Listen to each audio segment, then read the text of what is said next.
l'émission scientifique de Toxin, Alexandre Funiage d'Aproval. Chers amis auditeurs de Toxin, bonjour et bienvenue à l'écoute d'une nouvelle émission de curiosité scientifique sur Toxin Plus. Aujourd'hui, j'ai le grand plaisir de recevoir le docteur Franco Serafini pour son livre Un cardiologue rencontre Jésus, les miracles eucharistiques à l'épreuve de la science aux éditions Artege. Bonjour docteur Serafini. Bonjour Alexandre, bonjour tous les auditeurs. C'est un grand plaisir Merci pour moi aussi beaucoup. d'être là. Mais c'est nous, c'est tout le plaisir est pour nous. C'est un grand honneur de vous recevoir, docteur Serafini. Comme les auditeurs pourront peut-être l'entendre, bien que vous parliez très bien le français, vous nous parlez d'Italie parce que vous êtes italien, comme votre nom l'indique. Et donc, auteur de ce livre, je le disais, Un cardiologue rencontre Jésus, car vous êtes vous-même cardiologue, docteur Serafini, c'est bien ça? Oui, c'est vrai, je confirme. Eh bien, nous voilà déjà avec un point d'accord pour débuter cette émission. Et donc, auteur de ce livre, donc Un cardiologue rencontre Jésus, une petite précaution pour le début de cette émission, parce que nous allons évoquer les miracles eucharistiques. Vous allez nous expliquer ce que c'est qu'un miracle eucharistique. Mais je dois dire par prévention, par précaution, que vous vous présentez dans ce livre comme chrétien, catholique, comme un homme qui a la foi. Et je précise à nos amis auditeurs de Toxin que moi-même, je suis catholique, que moi-même, j'ai la foi, que donc nous avons forcément un biais sur ce sujet que nous allons aborder, même si ça sera ma première question, docteur Serafini. On peut certainement essayer d'être on doit être le plus honnête possible quand on souhaite aborder scientifiquement ce genre de cas. Et la première question que je vais vous poser, outre le fait de savoir ce que c'est qu'un miracle eucharistique, c'est comment est-ce qu'il est possible d'aborder scientifiquement, avec une méthode scientifique rigoureuse, un cas qu'on présente comme étant prodigieux, voire miraculeux. Bon, déjà, qu'est-ce que c'est un miracle eucharistique? Et bon, c'est vrai il y en a beaucoup, il y en a énormément dans l'histoire de la chrétienté. On ne peut pas les compter et ça va bien au-delà des 130 panneaux qui forment l'exhibition voulue et dessinée par le nouveau saint Carlo Acutis. Là, on a je pense 130 cas, mais c'est juste je dirais la pointe d'un iceberg tellement plus grand. Il y a de toutes sortes de prodiges liés à l'Eucharistie tout le long de l'histoire du catholicisme. Et bon, je dois dire que les cas dont je me suis intéressé ces dernières années et dont je parle dans ce livre, c'est des cas qui ont la caractéristique d'être ces sortes de miracles d'où il reste sur Terre une trace biologique. Hein. C'est comme d'habitude, c'est une hostie consacrée qui semble saigner et qui effectivement a saigné ou sur laquelle se retrouvent, et pendant des années ou même des siècles, des traces biologiques. Alors, attendez, excusez-moi, docteur, juste un mot pour les auditeurs qui ne connaîtraient pas tout simplement l'Eucharistie. Vous pouvez peut-être nous dire d'abord ce que c'est que l'Eucharistie pour les chrétiens, pour les catholiques. Pour les catholiques, c'est le centre de notre foi, c'est la présence réelle du Seigneur Jésus qui, depuis 2000 ans, il n'est plus là corporellement après son ascension aux cieux, qu'on célèbre une cinquantaine de jours après Pâques, mais comme il nous a promis, il est là présent dans la liturgie qui se passe en fait tous les jours, à tout moment, tout le long de la terre, et en particulier les dimanches, on est invité, on est même obligé comme catholique de participer à la messe. Le cœur de la messe est la répétition, la consacration de d'un morceau de pain et d'un calice de vin qui, suivant les mots du prêtre qui est en communion avec l'Église catholique, avec le pape, les évêques, on sait parfois que ce pain et ce vin deviennent rien de moins que le corps, le sang, l'âme, la divinité du Seigneur Jésus-Christ, de la deuxième personne de la Trinité. Donc et, et, et c'est là, c'est pas seulement une présence, c'est une présence qui est une présence qui en même temps est un, comment dire, un sacrifice dans cette présence dans le pain et dans le vin. Et là, on le verra peut-être mieux en parlant de miracle eucharistique. On, on a affaire pas tout simplement à sa présence, mais à sa présence en tant qu'homme qui est en train d'agoniser et de mourir, de souffrir, de mourir et après de ressusciter. Comme Mais exactement de donc, la même pour les catholiques, donc, lors de la messe, le pain, donc sous forme d'hostie, et le vin oui, se transforment en corps réel du Christ, de Jésus, et en son sang réellement. Et enfin, ça, c'est la croyance des catholiques, c'est leur oui, foi. Mais dans le cadre des miracles eucharistiques, donc l'espèce du pain ou du vin prend réellement l'aspect d'un morceau de chair sanguinolent avec vraiment du sang. Et donc, c'est ces cas-là, donc 5 en particulier, que vous avez étudiés dans votre livre. C'est bien ça. c'est bien cela, oui, oui. Et Alors, est-ce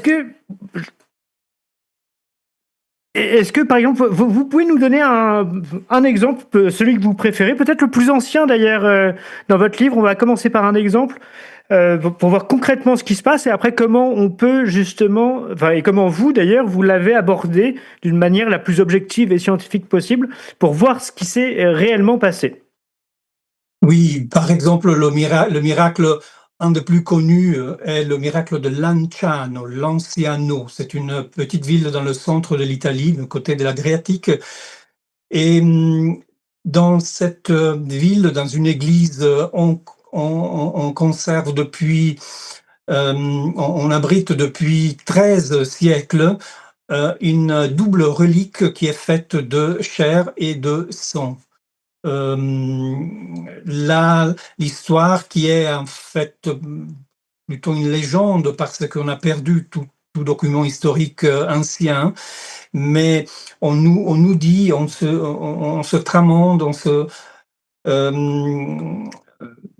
que au, quelque part pendant le 8e siècle, donc le 8e siècle de notre ère, donc on ne sait pas l'année, peut-être l'année 750 après Jésus-Christ, un, un moine, un prêtre, un moine de spiritualité basilienne, et on ne le connaît pas, on ne connaît pas son nom, on sait qu'il doutait. Il doutait de cette chose tellement belle, mais évidemment parfois difficile à croire, qui est là justement la transubstantiation, c'est-à-dire cette présence du réel, du corps et du sang du Christ dans les espèces du pain et du vin.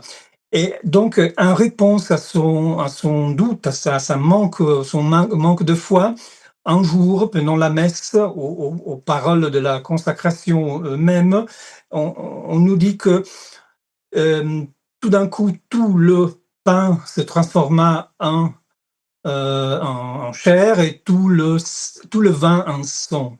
Et ce qui est intéressant, c'est que ce miracle n'est pas le miracle de ce prêtre de cette génération, un miracle ancien, mais c'est quelque chose qui est là depuis 13 siècles. Cette double relique est encore tout à fait bien conservée, de façon d'ailleurs assez inexplicable. Et elle est et tout le monde peut aller voir et s'approcher et voir à un mètre de distance cette relique tellement spéciale. Mais voilà, on aurait pu se poser la question, et on s'est posé la question il y a un siècle.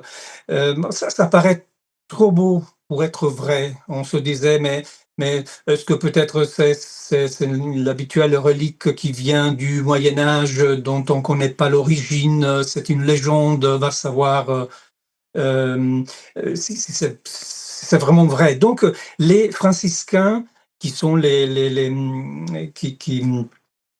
qui sont les gardiens de ce sanctuaire depuis toujours, ils décidèrent en 1970 de faire quelque chose d'assez audace pour l'époque, c'est-à-dire de sacrifier un morceau de cette relique, de cette chair, et un morceau de ce sang, et de demander un avis, une expertise à la science. Et c'est ce qui s'est passé en 1970-71. Un anatomopathologiste italien qui s'appelait Odoardo Linoli.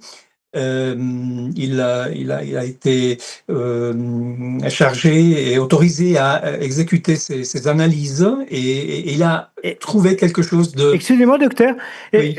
Et il faut peut-être préciser une chose parce que ça va pas forcément tomber être évident pour tous les auditeurs, mais cette démarche de faire analyser ces reliques, elle n'est pas forcément évidente pour un catholique, parce que si miracle il y a eu, enfin, de toute façon, même avec l'hostie, on considère, les croyants catholiques croient que le Christ est réellement présent.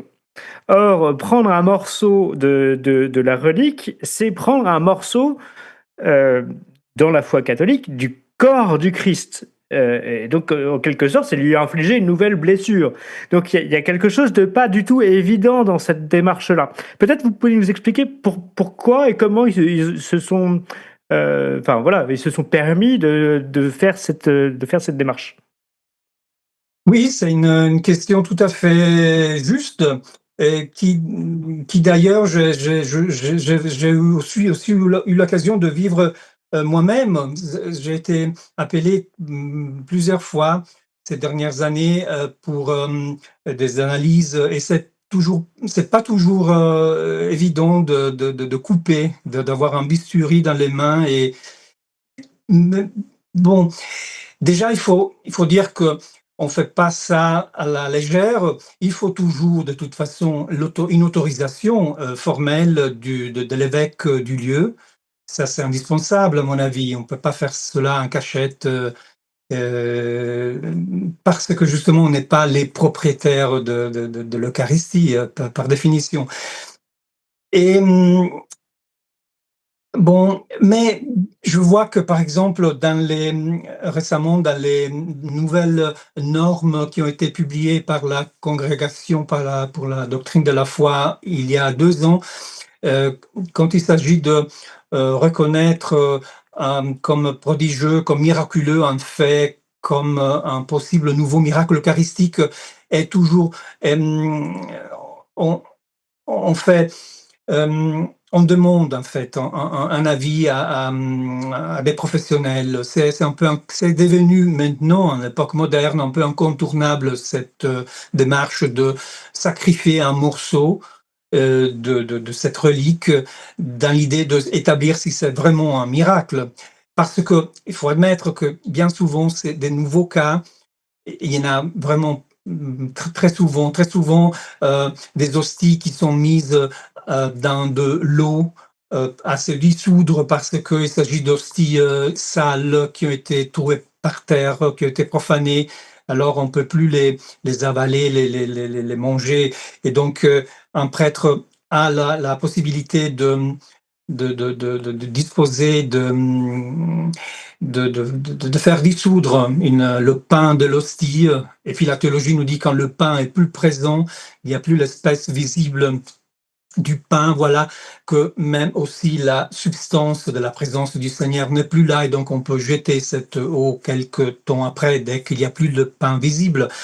mais pendant cette démarche, souvent, il y a des moisissures qui apparaissent ou des contaminaisons bactériennes, fongiques, qui peuvent ressembler ou un fait prodigieux. Donc, c'est important dans des cas pareils. Et c'est aussi pacifiant, c'est aussi un acte de charité, de justice, reconnaître un vrai d'un faux, impossible, mais en fait un faux miracle eucharistique, c'est une simple, banale contaminaison fongique. Donc, maintenant, c'est l'Église elle-même qui demande cette. Mais c'est vrai qu'il faut agir avec une grande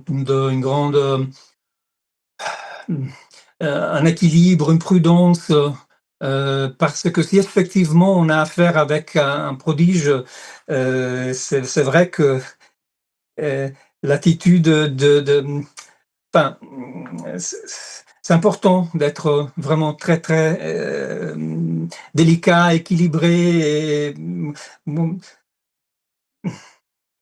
j'ai vu des choses horribles. J'ai vu par exemple des situations, des hosties qui probablement ne sont qui probablement sont devenues des moisissures. Il n'y a plus, c'est pas des miracles probablement, mais j'ai vu déjà quelqu'un qui avait passé avant moi et qui avait déjà coupé un quart de cette formation pour l'étudier, pour chercher le ADN, etc. C'est pas normal de détruire quelque chose qui potentiellement est euh, pour nous catholiques, le corps du Christ. Donc c'est quelque chose de tellement précieux, plus précieux que le monde qui le contient. Donc c'est vrai c'est incontournable une attitude de respect absolu, c'est vrai.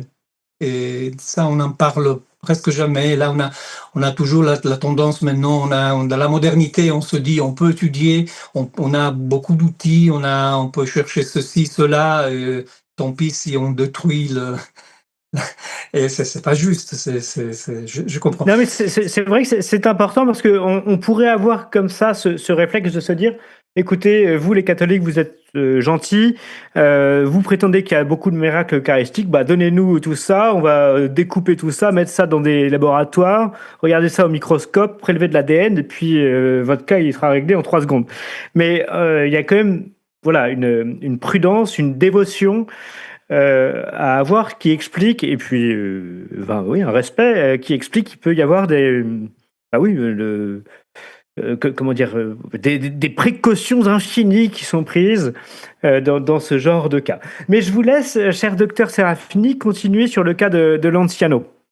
Oui, donc ce professeur Edoardo Linoli a pu étudier pendant 100 jours avec les instruments qui étaient de pointe à l'époque. Là, donc il y a plus que 50 ans. La science a progressé. Aujourd'hui, on ferait peut-être des analyses un peu différentes, mais quand même, on parle d'une science, d'une science forensique, d'une médecine légale qui est absolument scientifique. Et d'ailleurs, ces études ont été aussi publiées sur un journal médical, hein, l'année suivante. Et donc, avec le mieux dont il disposait, qui était déjà quand même énormément, il arrive à démontrer scientifiquement et avec une démarche claire, limpide. Il explique dans son article les difficultés qu'il a trouvées parce qu'il s'agissait de tissus anciens, très déshydratés. Les tests qu'il avait prévus, parfois ils ne marchaient pas, il fallait faire des variations. Et il explique tout ça, il montre des photographies bien faites, et il démontre quoi? Il démontre que ce que l'on se dit être la chair du miracle eucharistique, en fait, est une chair humaine qui appartient à l'espèce humaine. C'est pas une chair quelconque, c'était un morceau de cœur, ce dont il avait ce qu'il avait prélevé. il nous montre plein d'images de l'âme mythologique qui nous montre la structure, qui a la structure du cœur. Et c'est un cœur humain. Et le sang aussi est véritablement du sang qui appartient encore une fois à l'espèce humaine, qui contient des protéines qui sont présentes dans une proportion qui est celle qui est la proportion d'un homme en bonne santé, donc des albumines, globulines alpha, bêta, gamma, selon un profil physiologique. Il y a des minéraux, il y a un groupe sanguin et il le cherche séparément dans la chair et dans le sang. Parce que les antigènes A, B, 0, ils sont pas seulement sur la surface des globules rouges, mais aussi, on le trouve aussi ailleurs dans nos tissus. Et donc, il trouve le même groupe sanguin. Et il est le premier dans l'histoire à trouver le groupe AB. Après, on va trouver ce groupe aussi dans un autre miracle eucharistique, puis dans le Sensuaire de Turin, etc. Mais lui, c'est celui qui ouvre la piste. C'est pas, vous comprenez, c'est AB, c'est le groupe le plus rare dans la population. Alors, docteur Serafini, si vous voulez bien, on viendra sur la question du groupe AB, parce que c'est Oui. passionnant ce que vous en dites dans votre livre. Mais pour que je comprenne bien et pour que les auditeurs comprennent bien, donc dans le cas de l'Anciano, donc on a un miracle donc, qui a des siècles, 13 siècles. Mais donc, très concrètement, comment ça se passe? On a cette hostie qui est conservée quoi, dans un ostensoir dans l'église, c'est bien ça? Oui, et puis bon, c'est seulement tous les siècles on ouvre ce monstrance, cet ostensoir, c'est un très bel objet, un argent que je répète, je vois que il est à disposition de fidèles avec une grande, peut-être excessive démocratie. Comment dire, je vois que par exemple la Sainte Unique d'Argenteuil, les pèlerins peuvent l'avoir tous les 25 ans, ou le sensuaire tous les... Bon, cela dépend, mais pas tous les jours. Là, vraiment, on peut tous les jours de l'année, du matin au soir, on va vraiment à 1 mètre de distance. Il y a juste une vitre qui nous sépare de cette... Et bon, les études de Linol, moi, je dirais pas qu'ils démontrent le miracle, ça c'est peut-être trop, demander trop à la science. Mais Linol, il démontre qu'il y a une complexité, une sophistication. Il y a, si l'Anciano était un faux du Moyen Âge, mais pourquoi ce faussaire aurait dû chercher un tissu humain et puis un cœur humain et puis Mais tomber alors, dans... je vais vous poser une question, docteur Serafini. Imaginons que moi, je veuille faire un faux ou une imitation, même pas forcément un faux, et que je prélève sur un cadavre humain un petit morceau de cœur, que je le mette comme ça dans un ostensoir. Au bout de combien d'années ça serait abîmé, ça serait pourri, disparaîtrait? Est-ce que ça se conserve comme ça, ou est-ce que ça disparaît? Bon, d'habitude, sans aucune précaution, je dirais c'est l'histoire de quelques jours, de quelques semaines, et puis enfin c'est l'expérience. Si on oublie dans le frigidaire un morceau de viande, on voit bien ce que cela devient. Donc, en fait, le professeur Linol était convaincu aussi il voyait dans le fait qu'au microscope, il n'y avait pas de traces de substances, comme est-ce qu'on dit en français, qui peuvent garder des conservants. Donc déjà, en cela, il y a Oui, c'est pas dans du formol ou dans quelque chose comme ça, ah, c'est une substance comme ça, à l'air libre. à l'air, à la température ambiante, qui pendant les siècles a qui sait quelle traversée. On sait que pendant des moments difficiles, quand on risquait les invasions des Turcs sur les côtes de l'Adriatique. Ça a été aussi caché dans le mur, dans les murs de l'église. Et oui, donc non, déjà le prodige est aussi dans la conservation. Mais là, je peux imaginer quelqu'un peut un athée pourrait dire, ben oui, mais peut-être il y a eu quelque sorte de momification spontanée, naturelle. On, on voit des momies qui peuvent durer des siècles ou des millénaires, mais justement, là, on a affaire avec des momies qui ont été traitées ou bien. Oui, donc il y a déjà un élément de complexité dans euh, cette résistance qui a traversé 13 siècles de la part de ce Et morceau. Oui. j'ai une autre question, docteur Serafini, parce que vous nous dites c'est un morceau de cœur humain, mais comment on fait déjà pour savoir qu'un morceau donc, qui ressemble à un morceau de muscle, de chair, comment est-ce qu'on sait que ça vient du cœur et comment est-ce qu'on sait que ça vient d'un être humain, enfin tout simplement? C'est dans le travaux, dans la publication de Linoli de 1971.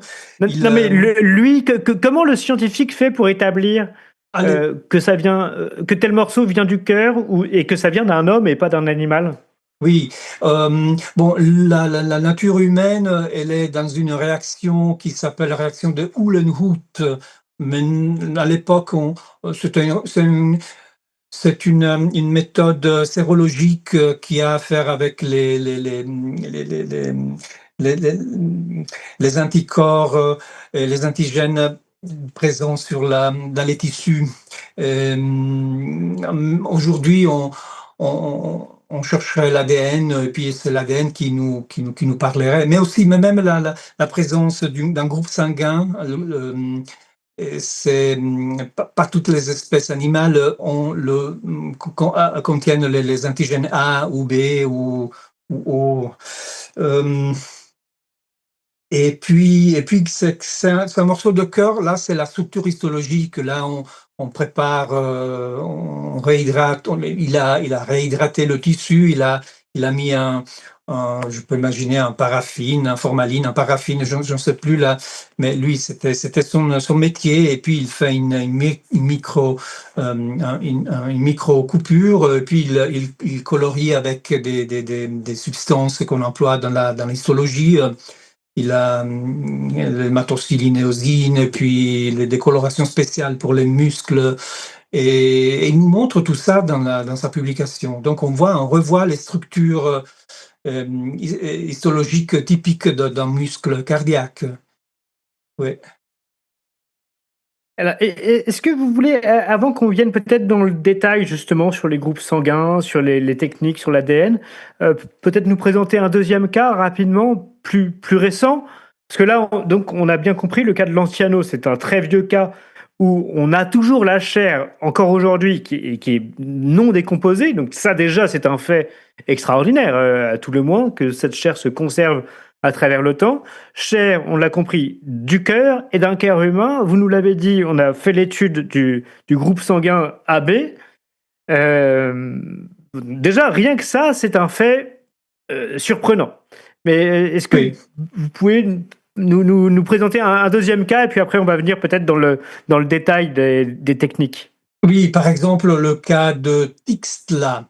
Là, on est au Mexique, dans le Mexique méridional, et on est le dimanche 22 octobre 2006.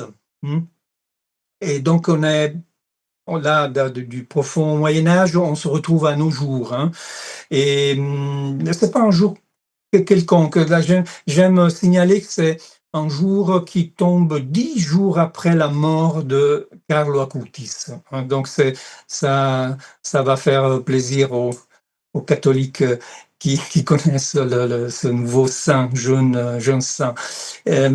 Bon, un dimanche, pendant la messe, dans cette paroisse de Saint-Martin de Tours, qui se trouve dans cette ville de 30 000 habitants au sud du Mexique, au moment de la distribution de l'Eucharistie, une jeune sœur, une sœur qui est ministre extraordinaire. Elle peut distribuer l'Eucharistie aux fidèles.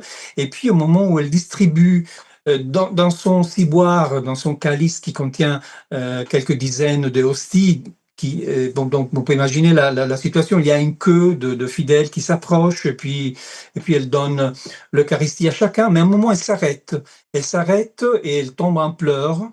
Et, mais tout ça est bien de se passer. C'est l'histoire d'il y a 10 ans, il y a 20 ans. Donc, on a encore les témoins c'est aussi très intéressant d'aller sur place et connaître et retrouver les témoignages absolument fiables.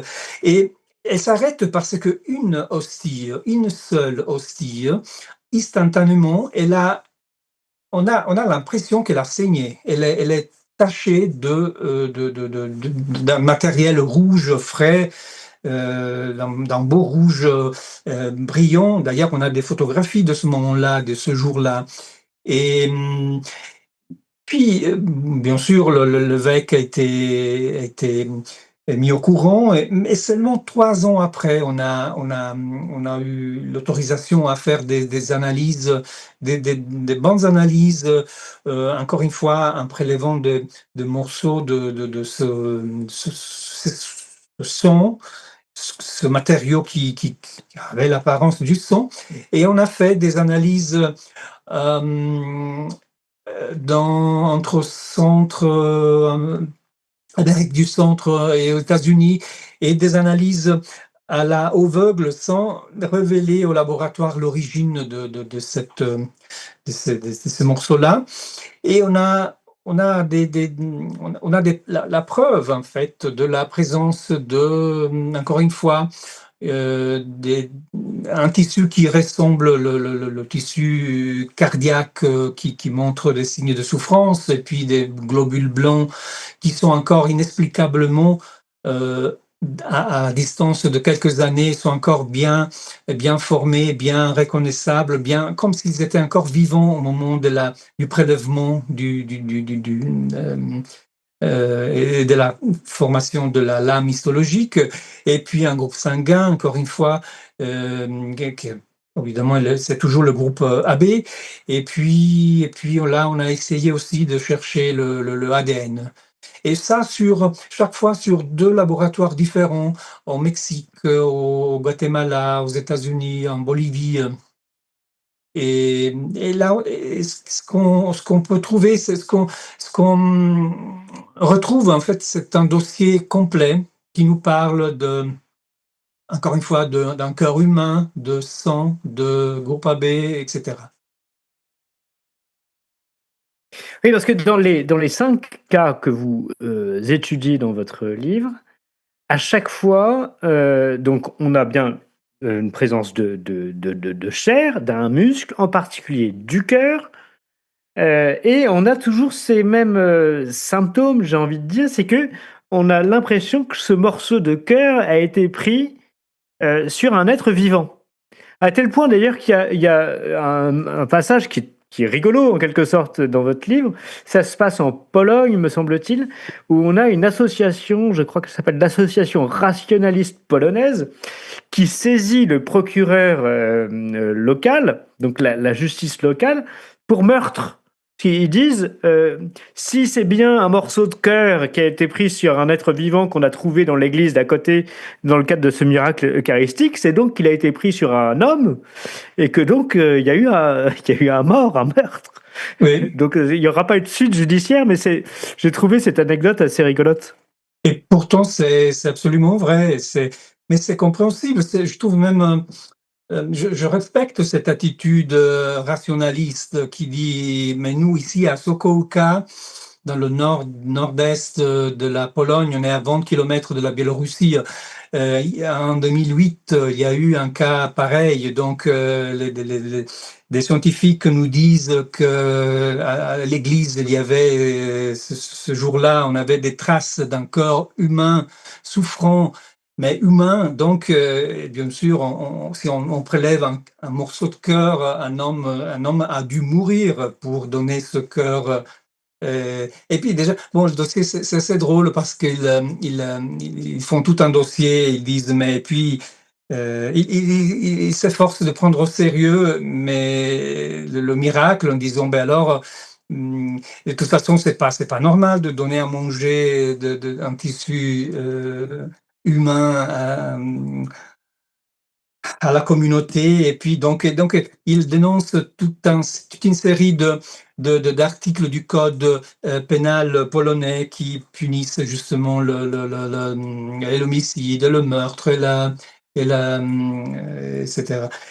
Et mais c'est une attitude que je comprends, que je respecte. C'est l'attitude de quelqu'un qui prend au sérieux, qui essaye de prendre au sérieux un fait qui est autrement inexplicable. Oui, et d'ailleurs, c'est une attitude qui parlera même aux croyants, parce que ils savent que ce que proclame le Christ à propos de lui-même est une folie. Hein. Quand il dit ma chair est réellement une nourriture, à l'époque, les Juifs sont scandalisés, et on le serait à moins d'ailleurs. Oui, oui, là, justement, là, c'est le chapitre 6, 4, 5, 6 de l'évangile de Jean. Et oui. Et, et ce qui est intéressant, c'est que c'est pas seulement un tissu, le tissu d'un homme, c'est un tissu qui souffre, un tissu qui montre des signes des différents signes qui nous parlent d'une souffrance, d'une agonie. Là, j'essayais, dans mon livre, j'essaye de mettre ensemble les différents cas et j'essaye de comprendre mieux quel diagnostic on pourrait établir à partir de ces miracles qui en fait sont comme des sortes de biopsies, si l'on veut. Si les miracles sont authentiques, eh bien, il devrait s'agir du corps du même homme qui apparaît, qui fait son apparition à des endroits différents sur Terre, à des moments différents, mais le même homme. Et, et donc, ce qui est frappant, c'est pas un cœur en bonne santé, c'est un cœur Oui, vous dites qui que c'est un souffre. cœur qui souffre, mais comment on peut voir ça, que c'est un cœur qui souffre?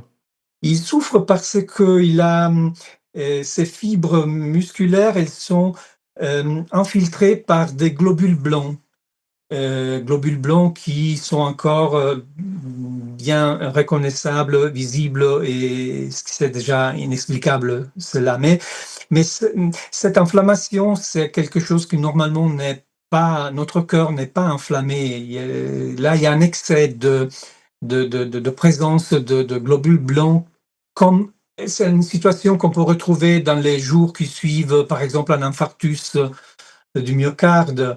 Euh, ou bien ces mêmes fibres, on les retrouve en Pologne brisées, fragmentées. Et ça aussi, c'est un marque de souffrance. Donc, dans mon livre, j'essaye de faire un diagnostic. Le diagnostic qui me semble le plus réaliste est celui d'un infarctus, même pas l'infarctus habituel qui dépend d'une maladie des artères coronaires, donc ce qui se passe à quelqu'un qui souffre d'hypertension ou de diabète ou d'hypercholestérolémie. Non, c'est pas cela le mécanisme, c'est le mécanisme d'une, d'un grand stress, un stress, un stress qui cause une production, un excès de adrénaline et noradrénaline, un stress catécholaminique, le stress de quelqu'un qui reçoit une nouvelle horrible, comme un deuil inattendu, ou quelqu'un qui se retrouve dans un accident de la route, quelqu'un qui Oh, une fois, j'avais lu des choses pareilles, on le retrouve dans les autopsies des condamnés à mort, pas à cause du mécanisme terminal de la mort, mais à cause de l'angoisse qui précède Alors, ce qui est intéressant, c'est que dans le récit des évangiles, la veille de sa crucifixion, le Christ subit au jardin de Gethsémani, et il a une angoisse énorme. On dit qu'il pleure du sang. Et Oui, pas qu'il pleure du sang, qu'il transpire du sang, il- excusez-moi. oui, Par la suite, il y a cette condamnation au fouet qui est terrible.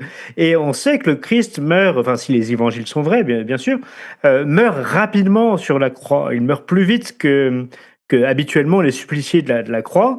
Et on oui. imagine, dû à ce stress immense de la veille et aussi de la flagellation précédente. Et peut-être aussi, bon, il y a une hypothèse qui maintenant est un peu à la mode pour expliquer le mécanisme final de la mort de Jésus de Nazareth sur la croix, une mort qui est trop rapide, justement. Les évangiles, ils le disent clairement.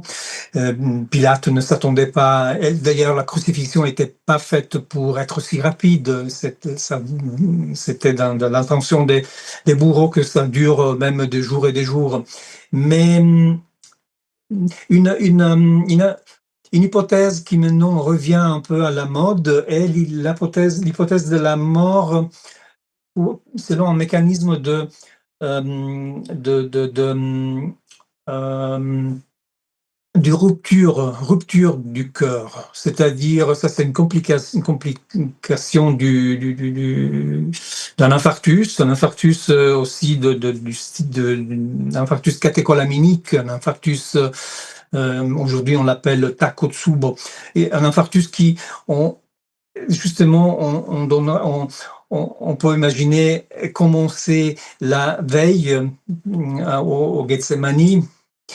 Et, et ce qui est intéressant, c'est que les évangiles, ils nous montrent un Jésus qui meurt tout d'un coup, c'est-à-dire dans le contexte d'une souffrance chronique terrifiante, mais sa mort, il s'épanouit pas, il perd pas de connaissance, il est bien vivant jusqu'à un moment.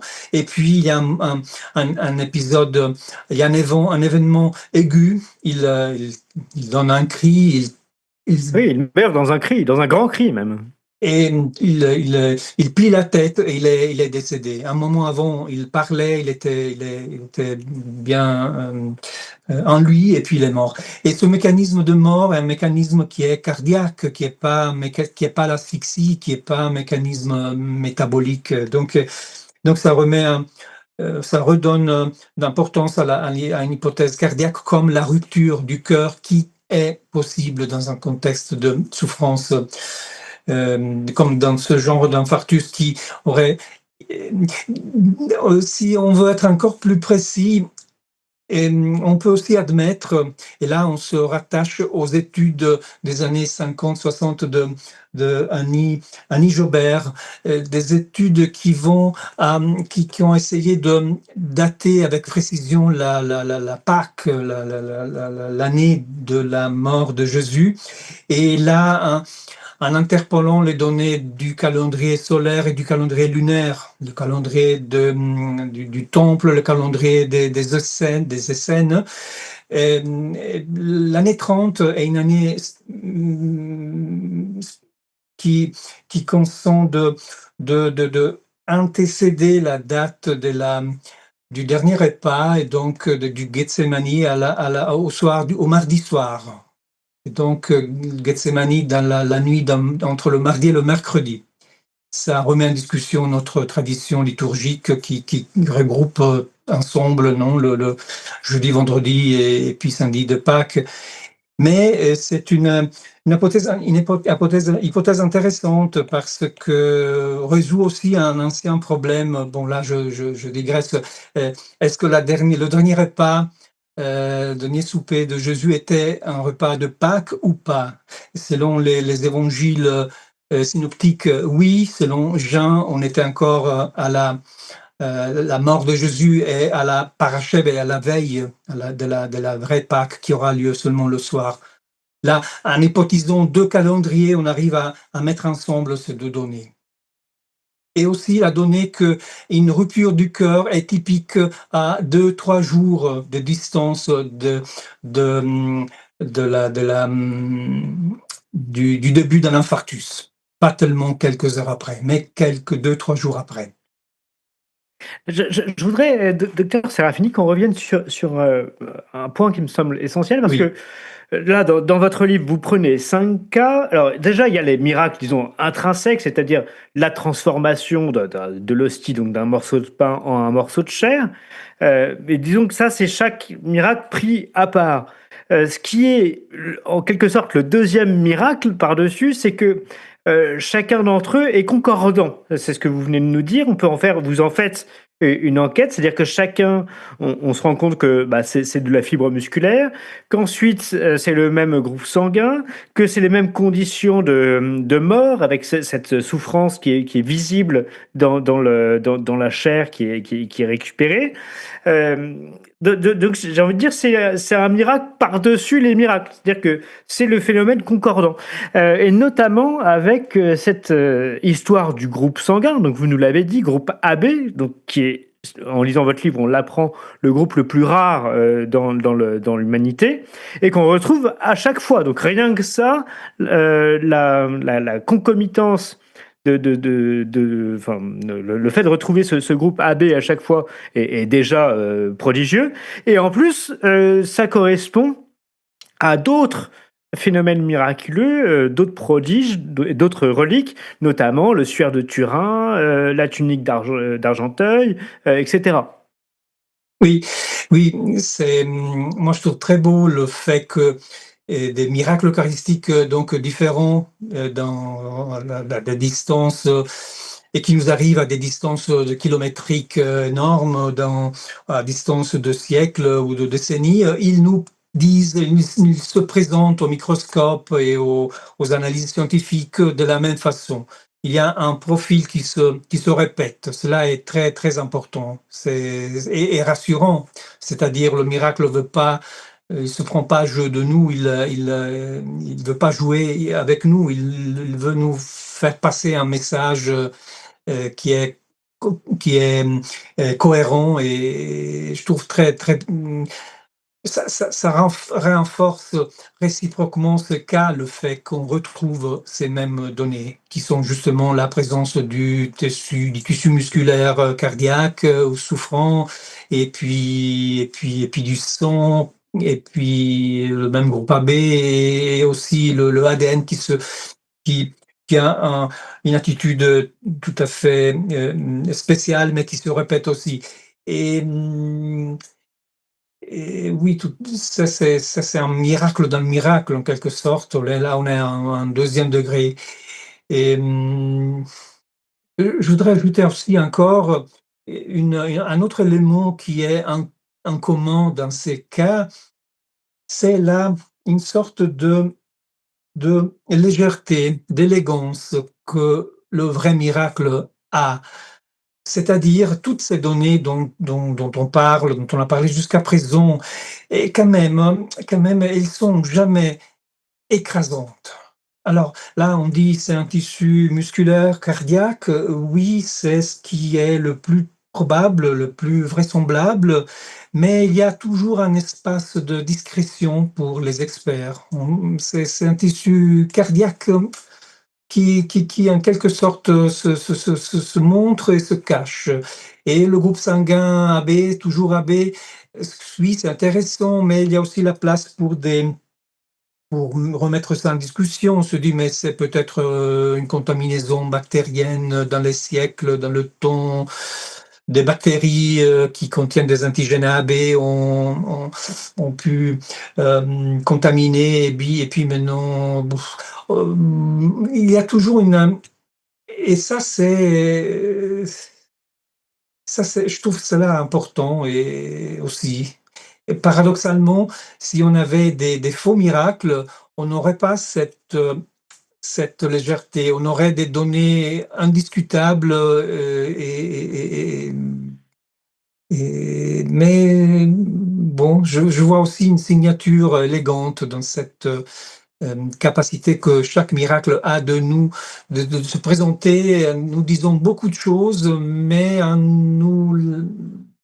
gardant, en laissant un espace de liberté afin que notre foi soit quand même toujours nécessaire pour l'Eucharistie veut continuer, disons, à être crue parfois. Et puis, il y aura aussi des éléments de soutien scientifique qui sont beaux, qui sont intéressants, qui nous parlent aussi avec un langage qui a des rechutes spirituelles. C'est vrai, c'est juste, c'est bien comme ça. Mais, mais il y a cette légèreté. Voilà. Alors, vous parliez de faits indiscutables, on a l'impression qu'aujourd'hui, la reine des preuves, c'est l'ADN, Oui. en médecine légale notamment. Est-ce qu'il y a des tests ADN qui ont été faits là, dans ces différents prodiges ou pas? Et si oui, quels ont été les résultats et est-ce que c'est probant? Et oui, bien sûr, maintenant, c'est un peu incontournable le ADN parce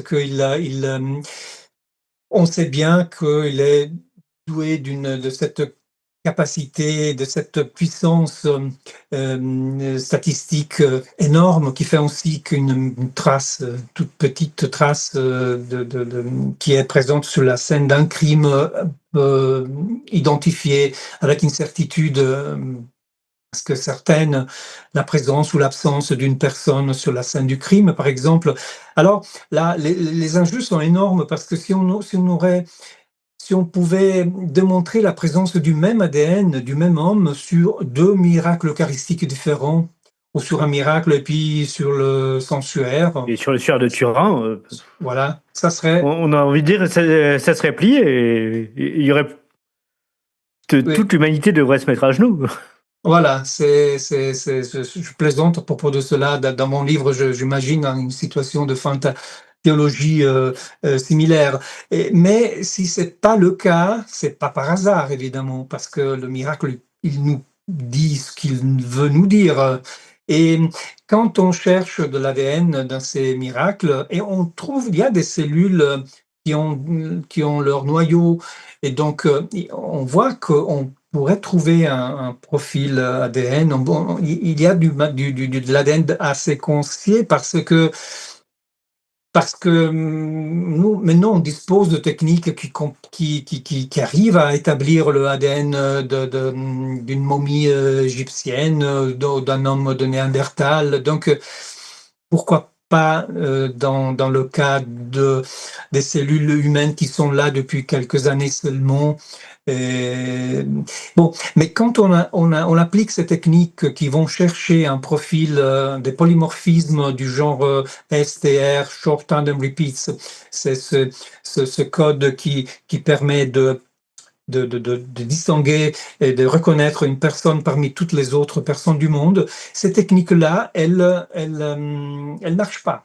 Il se passe quelque chose de pas normal, de pas reproduisible non plus. Parce qu'encore une fois, si je fais un faux miracle, si je me coupe un Mais doigt, excusez-moi, parce que c'est très étrange. Donc, dans tous les cas, oui, quand on essaye de faire les tests ADN, on n'y arrive pas. C'est ça? tous les cas, c'est Buenos Aires, Tixla, et puis d'une certaine façon aussi en Pologne.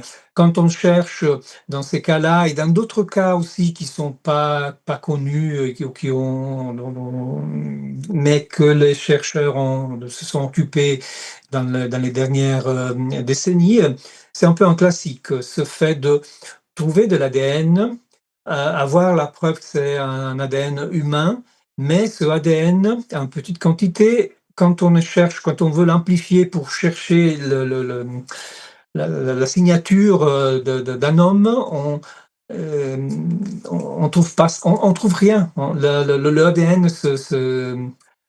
il fait quelque chose qui encore une fois est irreproduisible parce que si j'avais fait un faux, je trouverais l'ADN de la personne qui a attaché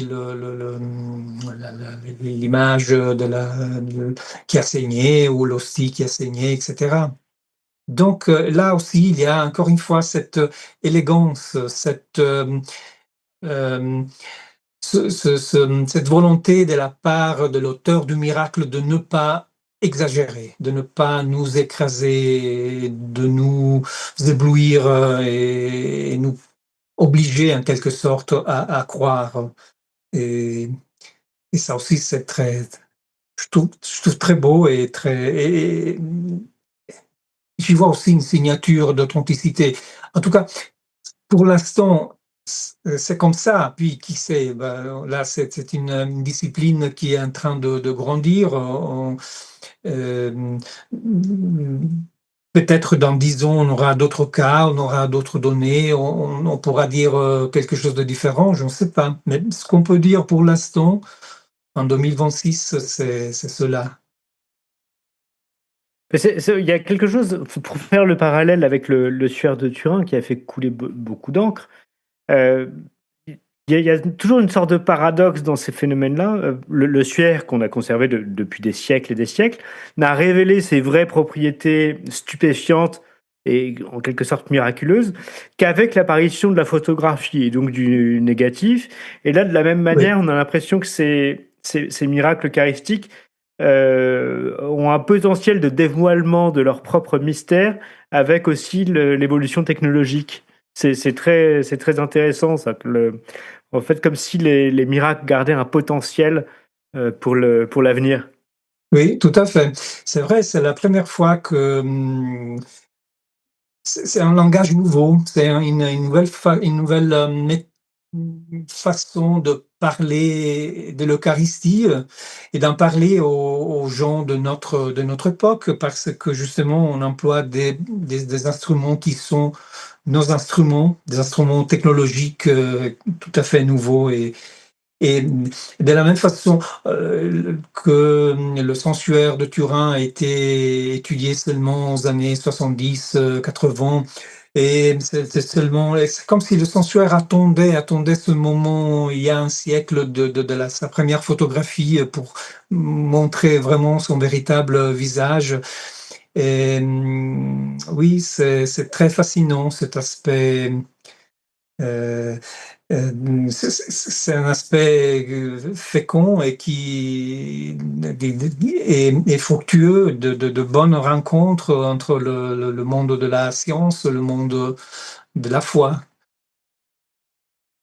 Et est-ce que d'ailleurs pour conclure cette émission, vous pouvez nous dire quelques mots de justement de la réception par le monde, disons scientifique, académique, universitaire de ces miracles, de ces phénomènes? Parce qu'on voit que, bah, dans certaines universités, je pense à l'exemple polonais de Sokolka, la réception est pas toujours extraordinaire, c'est le moins qu'on puisse dire. Oui, bon, c'est vrai que ce miracle étudié, disons l'étude scientifique de ce miracle a un potentiel, un peu, comment dire? Explosif, ils peuvent mettre, un peu tout le monde mal à l'aise. C'est ça que je vois un peu se passer ces derniers temps. D'abord, c'était jusqu'à présent, c'était surtout au point de vue, comment dire? De la science officielle, il y a une sorte de, on prend pas position, on ignore un peu la question, hein. C'est surtout, hem faut dire aussi que même chez les catholiques, parfois ce genre de discours, ne plaît pas trop. Non, on n'aime pas trop on on aime des fois peut-être une foi qui soit, un peu plus spirituelle, qui est un peu plus, hem, Et on heu on dédaigne un peu le surnaturel. oui, ou bien On aime, on n'aime pas trop on comprend plus les reliques, qui sont faites de chair et des sangs. On comprend plus comme les hommes du Moyen Âge avaient cette dévotion. Et là, ce sujet met tout le monde mal à l'aise donc. Et à part, oui, à part une persécution qui ont subi les scientifiques polonais dans le cas de Sokolka il y a une décennie. Disons, euh, pour l'instant, ce qui prévoit, c'est encore un sentiment de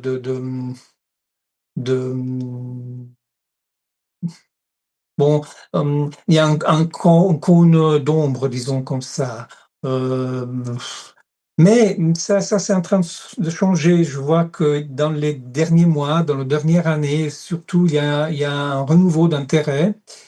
Et c'est un intérêt qui naît aussi de la part de quelques scientifiques, mais catholiques, mais qui sont qui essayent d'être quand même sceptiques, qui remettent un peu tout en discussion.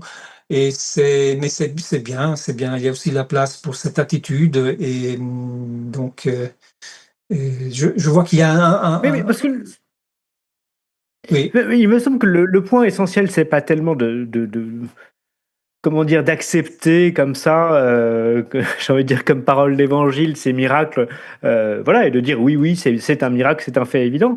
Mais à tout le moins de se poser la question, y a-t-il quelque chose d'anormal, d'extraordinaire qui se passe? Si oui, qu'est-ce que c'est? Et donc allons voir à minima ce que c'est. Et ce qui est drôle, c'est que ça m'évoque un passage, enfin plusieurs passages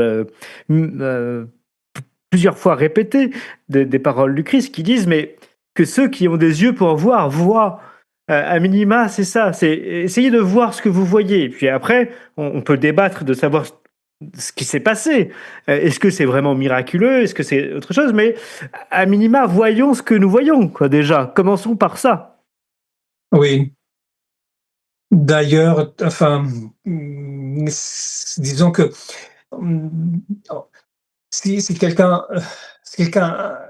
croit a déjà la foi dans l'Eucharistie, souvent on me dit, mais docteur, mais nous, on croit déjà, on n'a pas besoin de ce genre de preuves supplémentaires. Et, et puis, et si quelqu'un ne croit pas, on trouvera toujours des excuses. Il y aura jamais assez d'évidence. Et, et pourtant, si ces miracles continuent de se produire, et dans l'époque moderne, hein, parce qu'il y en a des centaines, il y en a au Moyen Âge, au siècle passé, mais ce qui est étonnant, c'est que dans les derniers 2, 3 décennies, il y a une sorte de nouveau ressort et partout en Europe, en Amérique du Sud, en Inde, il y a des nouveaux cas. Et s'ils se produisent, évidemment, le ciel considère on en a besoin. Et donc, c'est lui qui décide. Oui, bien sûr, mais d'ailleurs, c'est un phénomène très intéressant qu'on pense, bah, on en parlait avec le suaire de Turin, donc révélé par la photographie. Là, tout l'objet de votre livre, je rappelle, hein, un cardiologue rencontre Jésus aux éditions Artege, c'est ça, c'est avec les techniques modernes, d'études des groupes sanguins, etc., d'études des tissus musculaires, de voir ce qu'on peut en tirer. Mais j'ai envie, même le miracle de Fatima, avec, qui est un miracle récent, on voit que la modernité n'est pas exempte de son lot miraculeux, bien au contraire. Je voulais vous poser une question parce que on aime bien dans cette émission découvrir un peu les termes des domaines d'études scientifiques. Il y a un mot qui revient à plusieurs reprises dans votre livre, c'est la syndonologie. Qu'est-ce que ça Syndonologie, veut dire? bon, Qu'est-ce que c'est que ce mot, la syndonologie? syndon, c'est parce que le sensuaire en italien est sindone. Ça reprend un mot grec, je pense, donc sindone. Et syndonologie, c'est pas du tout la c'est l'étude du sensuaire de Turin. Donc c'est une discipline qui est née aux années 80, 70, 80, et qui a eu un essor énorme à l'époque du consorce Sturp des Nord-Américains qui ont étudié de façon moderne et le sensuaire. C'était un moment favorable où l'Église catholique donnait son consentement à que pendant quelques jours, le linge était à disposition de chimistes, physiques, enfin toutes sortes de scientifiques. Et puis c'est une saison qui est un peu finie abruptement en 1988, à l'époque de la radiodatation du carbone 14, qui a été une sorte de douche froide à l'époque. Maintenant, c'est quelque chose qui est dépassé. Maintenant, les experts savent que la radiodatation carbone 14 n'était pas et à rejeter, n'était pas valable. Il y avait un problème statistique incontournable. Il y avait une contaminaison qui se reproduit dans les 3 laboratoires et on ne sait pas ce qui. Enfin, si un auditeur intéressé peut approfondir tout ça, et c'est magnifique. Mais l'homme, Monsieur Tout le Monde croit encore que le sensuaire est un faux du Moyen Âge, mais c'est plus le cas. On fera une émission sur le sensuaire, Oui, si Dieu veut. Je vous remercie infiniment, docteur Serafini, Franco Serafini, d'avoir accepté notre invitation, d'avoir mené cette émission en français intégralement, autour de votre livre chez Artege, Un cardiologue rencontre Jésus. C'est vraiment passionnant. On fera, je vous dis, une émission sur le sensuaire avec vous, si vous voulez, pourquoi pas, Franco Serafini. Et je rappelle à tous les auditeurs de Toxin que c'est vous, chers amis auditeurs, qui êtes nos patrons. Nous n'avons pas de publicité, nous n'avons pas de sponsor. Nous vivons grâce à vos dons. Et nous aimerions faire plus, aller à la rencontre notamment de vous, chers amis auditeurs, mais aussi de nos invités, d'aller les voir chez eux, pourquoi pas en Italie, de nous déplacer, de pouvoir faire des émissions plus interactives. Et pour ça, nous avons besoin de vous, nous avons besoin de vos dons. Vous le savez, c'est vous qui êtes les patrons de cette chaîne. Donc, abonnez-vous, faites des dons, aidez-nous, soutenez-nous, partagez. C'est comme ça que nous vivons. Merci à vous, chers amis auditeurs. Merci à vous, cher docteur Serafini. Merci pour ce très beau livre. Et à très bientôt, j'espère. À bientôt. Au revoir.